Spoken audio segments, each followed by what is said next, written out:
여러분 안녕하세요. 최연석의 일본 군사안보. 오늘은 태평양 전쟁에 대한 이야기를 해보고자 합니다. 태평양 전쟁은 일본의 대동아 공영권 망상에 의해 저질러졌던 참혹한 전쟁이었으며, 전체적으로는 연합군과 일본군과의 전쟁이었지만 크게 보아서 일본과 미국의 전쟁이라고 볼 수가 있습니다.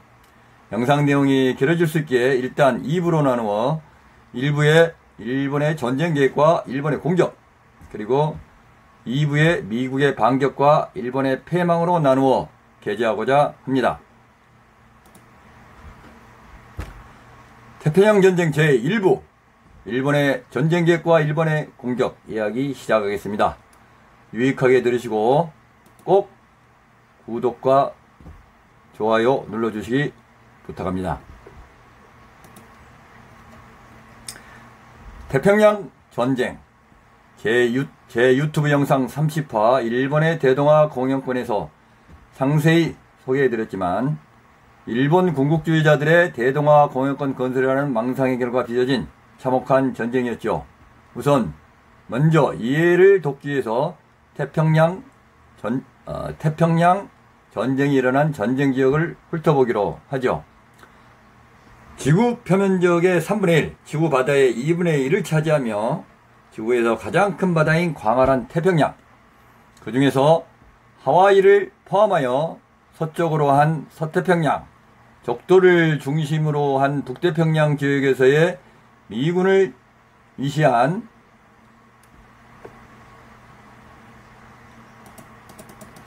연합군과 일본군과의 광범위한 지역에서의 전투가 발발을 하죠. 지도에서 보시는 바와 같이 하와이 진주만, 그리고 미드웨이, 그 남쪽으로 이제 마샬, 길버트 제도, 솔로몬 제도, 뉴기니, 북단을 이어서 인도네시아, 말레이 반도, 홍콩, 필리핀, 오키나와, 유황도 등을 잇는 광활한 지역에서 전투가 벌어졌죠. 전쟁의 발발 배경은 일본 군국주의의 팽창주의 정책에서부터 시작된 것이죠. 1868년 메이지 유신을 단행한 일본은 곧 군국주의, 제국주의의 길로 접어들게 되었고, 중국과의 청일전쟁, 러시아와 러일전쟁을 치르며 전쟁에서 승리하고 승승장구의 길을 걷게 됩니다. 일본 군국주의자들은 주권선과 이익선의 개념으로 일본 안보 방위의 영역을 확장시키고 급기야는 태평양 전체를 먹어보겠다는 야심으로 대동아 신질서 건설을 선언하게 되죠. 그리고 1941년 4월 소련과의 불가침 조약을 체결하여 소련의 위협을 제거시킨 후 그해 12월 1일 쇼와 천황이 주관하는 의전회의에서 미국과의 일전을 결정하게 됩니다. 최초 일본의 전쟁 시기는 1941년 말로 판단을 하였는데요. 그 이유는 독일이 일으킨 2차 대전의 유럽의 전황이 독일에게 매우 유리하게 전개되고 있는 상황에서 미국은 연합군의 일원으로 유럽 점선에 참전하고 있어 미국이 태평양 지역에 전력을 투입하기 매우 어려우며 군사력을 투입하기에는 장기간 소요될 것으로 판단하여 단기 속전속결로 미국을 공격하여 제한된 군사작전을 성공시킨 후 협상을 통해 유리한 상황에서 전쟁을 종결시킨다는 결정을 하게 된 거죠. 앞에서 지도에서 보았듯이 태평양 지역은 광대한 도서 위주의 작전 지역으로 육지와 바다에서의 작전, 상륙작전, 정글작전, 도시지역 작전 등 다양한 작전 지역에서의 전투 양상이 예상되었고, 따라서 육군과 해군의 긴밀한 협조와 통합성이 요구되는 지역이었죠.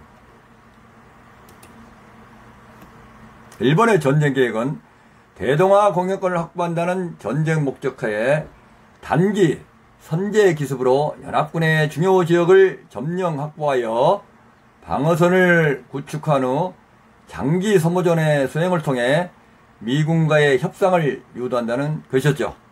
이를 위해서 제1단계 작전은 일본의 전략적인 공세로 미 태평양 함대를 무력화시키고 남방자원지대, 말레이반도 지역 이 일대의 그 남방자원지대를 점령하며 본토 및 자원지대 방어지대를 점령한다는 것이었으며, 제2단계 작전은 주변 방어선을 강화한다는 것으로 쿠릴 열도로부터 시작해서 웨이크, 마샬 제도, 티모르, 자바, 수마트라, 말레이반도 이 버마를 연하여 외곽 방어선을 구축하며, 제3단계 작전으로 지구전으로 돌입하여 전략적 방어 및 협상을 하는 단계로 이 방어선 내에서 제한된 소모전으로 미국의 전의를 소멸시킨 후 아시아를 일본 지배하에 두도록 미국과 협상을 하여 전쟁을 정결시키겠다는 것이었습니다. 이러한 전쟁 계획을 바탕으로 1941년 12월 7일 일본은 연합함대 사령관 야마모토 이소로쿠와 해군 1함대 사령관 나고모 주니치의 전력이 진주만을 기습 공격하며 태평양 전쟁을 일으키게 됩니다. 잘 아시다시피 진주만 공격은 일본군의 기습 성공으로 미군의 처참한 패배로 막을 내리게 되죠. 미군 2,300여 명의 전사자와 미 태평양 함대의 전력의 절반 이상이 괴멸되는 결과를 초래했으며, 미군은 이 기습으로 심대한 피해를 입었지만 태평양 전쟁에 본격적으로 눈을 돌리게 되는 계기를 마련하게 된 것이죠. 해군의 진주만 기습과 동시에 육군은 말레이반도의 장악을 위해 진격을 개시하며 그해 12월 22일에 먼저 필리핀의 미국 극동군을 공격하고 필리핀을 점령하게 되죠. 이 전투에 패한 메가더는 이듬해 3월 11일 간신히 호주로 탈출하게 됩니다. 이 사진은 필리핀을 점령한 후 필리핀군과 미군포로 7만 명을 학대한 행위에 죽음의 박탄 행진의 모습입니다. 이어 41년 12월 25일에는 홍콩 주둔의 영국군과 전투를 하여 승전하고 홍콩을 함락시키고요. 홍콩 함락 후에 시가 행진하는 일본군의 모습입니다.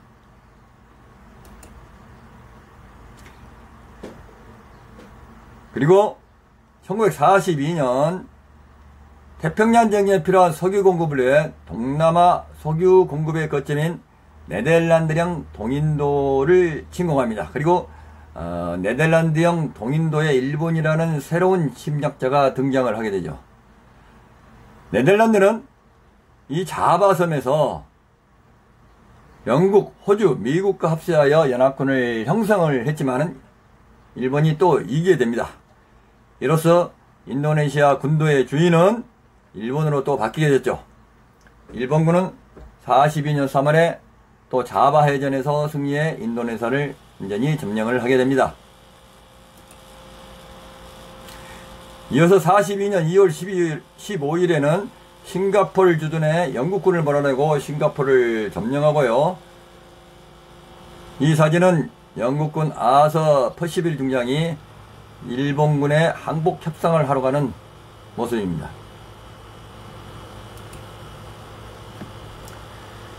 42년 12월 9일 포르투갈에 선전포고를 하고 다음날 티모르를 공격합니다. 호주와 네덜란드의 연합군은 1년 가까이 제항을 했으나 1942년 12월부터 호주군은 철수하기 시작했고 1943년 2월 일본은 티모르를 완전히 점령하게 됩니다. 이후 티모르는 8월 15일까지 일본의 식민지로 전락하게 되었죠. 42년 5월 28일에는 과달카날의 공격작전을 수행하고요.